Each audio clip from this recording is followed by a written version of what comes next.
Good morning everyone. আজকে তোমাদের কাছে আবার একটা নতুন ব্লগ নিয়ে চলে এসেছি। আজকে হচ্ছে ক্ষীরগ্রামে মা জোগাড়দা পুজো, তো তাই আমরা দুজন মিলে যাচ্ছি ক্ষীরগ্রামে জোগাড়দা পুজো দেখতে। তাহলে চলো, এই প্রচণ্ড গরমে কষ্টের মাধ্যমে দেখা যাক কীভাবে আমাদের জার্নিটা হয়। ফাইনালি আমাদের ট্রেন চলে এসেছে এবং আমরা বলগোনা থেকে ট্রেন ধরে নামলাম কৈচর স্টেশনে।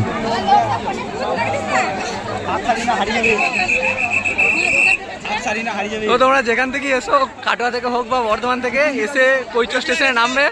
এটা হচ্ছে পুজোর দিনের ভিড়। এরপর স্টেশন থেকে নেমে টোটো ধরে, টোটোওয়ালাকে যদি বলো ক্ষীরগ্রাম যাবে, তাহলে তারা একদম গ্রামের মোড়েই নামিয়ে দেবে।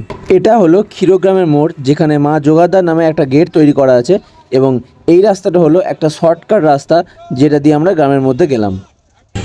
এই গরমে শরবত দেওয়ার ব্যবস্থা করা হয়েছে এখানে। আজকে প্রচণ্ড গরম আর প্রচণ্ড রোদ। চলে এসেছি ক্ষীরগ্রাম এবং মেলার মধ্যে দিয়ে যাচ্ছি। এই বন্ধু কিছু বলবে? Hi guys.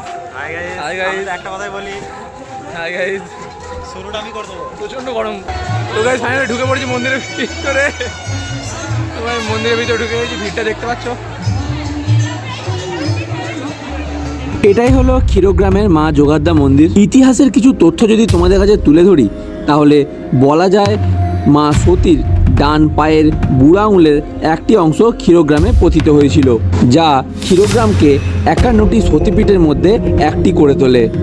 আরও শোনা যায় ক্ষীরগ্রামের রাজা হরিদত্ত স্বপ্নে উগ্রচণ্ডী রূপে দেবীর আবির্ভূত হওয়ার পর দশভুজা দেবীর একটি প্রস্তর মূর্তি এখানে প্রতিষ্ঠা করেছিলেন। এছাড়াও হিন্দু ধর্মের অন্যতম শ্রদ্ধেয় গ্রন্থ রামায়ণ আমাদের বলে যে ভয়ঙ্কর রাক্ষস মহিরাবণ রাম এবং তার ভাই লক্ষ্মণকে পাতালের এমন এক স্থানে বন্দি করেছিলেন, যেখানে তিনি দেবী ভদ্রকালীর পূজা করতেন।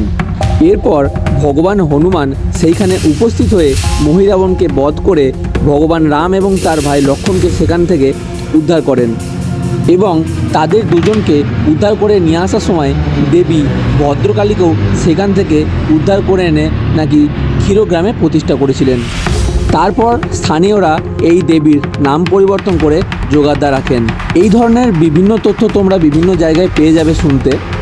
অনেকের কাছে এগুলো হতে পারে গল্প কথা, আবার অনেকের কাছে এগুলো হতে পারে গুজব। তবে ক্ষীরগ্রাম হলো 51 সতীপীঠের মধ্যে অন্যতম। তোমরা এখন জলের মধ্যে সাদা রঙের যে মন্দিরটা দেখলে, সেইটা হলো মায়ের আসল মন্দির, যেখানে মা সারা বছর জলের তলায় থাকেন এবং যে ঘরটার মধ্যে সারা বছর থাকেন সেই ঘরের গেটটা বর্তমানে খোলা, সেটা দেখতেই পেলে।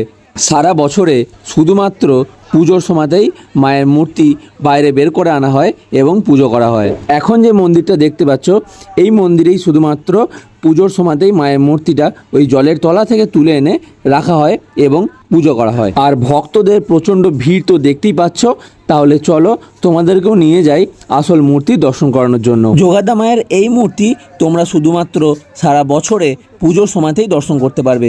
বাকি সারা বছর বাকি মন্দিরগুলো খোলা থাকে, তোমরা যখন খুশি এসে পুজো দিতে পারো এবং দর্শন করতে পারো। আর তোমরা যদি চাও পুজোর সময় এসে মায়ের দর্শন করবে, তাহলে তোমাদেরকে আসতে হবে বাংলা ক্যালেন্ডার অনুযায়ী প্রত্যেক বছর 31শে বৈশাখ বা বৈশাখ মাসের সংক্রান্তিতে। এই প্রচণ্ড ভিড় এবং ঠেলাঠেলির মধ্যে তোমাদের যতটা দেখানো সম্ভব হলো, আমি ততটাই কাছ থেকে দেখানোর চেষ্টা করলাম। এটাই হলো মায়ের আসল মূর্তি। তো ফাইনালি গাইস পুজো দেওয়া হয়ে গেছে, প্রসাদ পুষ্প পেয়ে গেছি, বেরিয়ে চলে এলাম পুজো দিয়ে। আমাদের ঠাকুর দর্শন হয়ে গেছে, এবার আমরা পুরনো মন্দির দেখতে যাচ্ছি।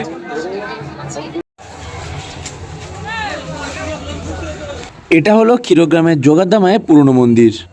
কিছুক্ষণ আগেই তোমরা যে মন্দিরটা দেখে এলে, সেই একই ধাঁচের মন্দির তোমরা এখানে এলেও দেখতে পাবে।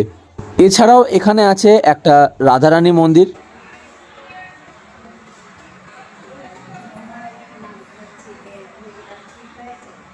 প্রথমে রাধারানী মন্দিরটা তোমাদেরকে দেখিয়ে দিলাম এবং এরপর তোমাদেরকে দেখাবো পুরনো জোগাড়দা মায়ের মন্দিরটা। দেখে বুঝতেই পারছো যে আগের মন্দিরটার সাথে হুবহু দেখতে একই রকম।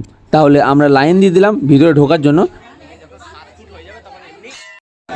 গরমে বিধ্বস্ত হয়ে লাইনে দাঁড়িয়ে আছি মেন মন্দিরে ঢুকবো, পুরনো মন্দিরে ঢুকবো।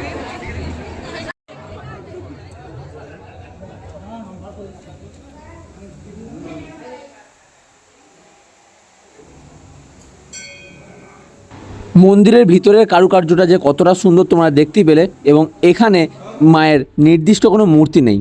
দেখে আমার যতটা মনে হলো কোনো একটা শিলার ওপরে খোদাই করে আঁকা আছে মায়ের ছবি।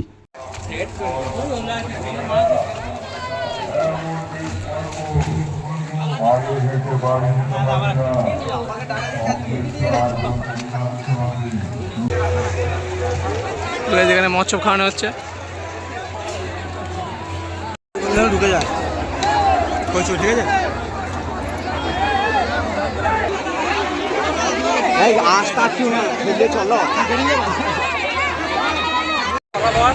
আমাদের হালটা দেখতে পাচ্ছ কি অবস্থা, এতক্ষণ ধরে আধ ঘন্টা ধরে লাইনে দাঁড়িয়েছিলাম।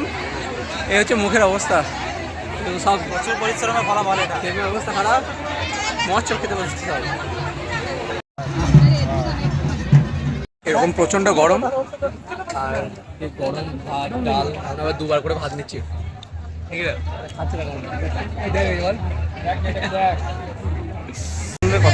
মৎস্য খাওয়া হয়ে গেছে, দিয়ে একটা গাছতলা থেকে পালিয়ে করে এসে বসে আছি, পালিয়ে করে এসে বসে আছি ঠান্ডায়। আমাদের খাওয়া দাওয়া কমপ্লিট, একটুখানি রেস্ট করে বেরিয়ে পড়লাম বাড়ি যাওয়ার জন্য।